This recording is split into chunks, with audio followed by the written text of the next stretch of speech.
Hello guys, আমার লক্ষ্মী পুজোর ব্লগে তোমাদের আজকে স্বাগত জানাই। তো সকালবেলা উঠে স্নান টান করে রেডি হয়ে আমি আলপনা দিতে বসে গেছিলাম। বাইরের আলপনাগুলো আমি দিয়েছি, আর ভেতরে যেখানে পুজো হবে সেখানে কিন্তু মা আলপনা দিয়েছে। তারপরে আমরা আলপনা টালপনা দিয়ে একেবারে রেডি হয়ে বসেছিলাম ঠাকুরকে বাড়ি নিয়ে আসার জন্য।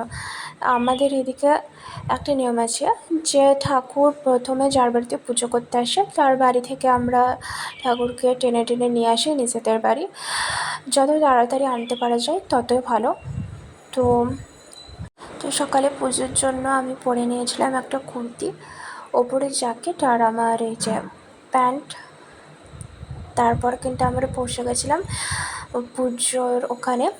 মা গেছিলো ঠাকুর ডাকতে, আর আমি পুজোর ওখানে বসে দেখছিলাম যাতে ফলগুলোতে কিছু না ওঠে, পিঁপড়ে টিকটিকি এসব যেন না ওঠে। তারপরে পুজো আমাদের প্রায় 1টার সময় শেষ হয়েছে।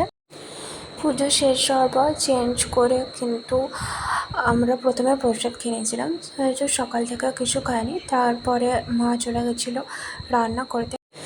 আমার আর বাবার জন্য আলু সেদ্ধ ডাল সিদ্ধ ভাত রান্না করে মা কিন্তু এবার লুচি ঘুগনি করবে, কারণ মা আজকে ভাত খাবে না, সেটা আমাদের সবার জন্য। তো আজকের আমার ব্লগ এতটুকুই। থ্যাংক ইউ পুরো ভিডিওটা দেখার জন্য।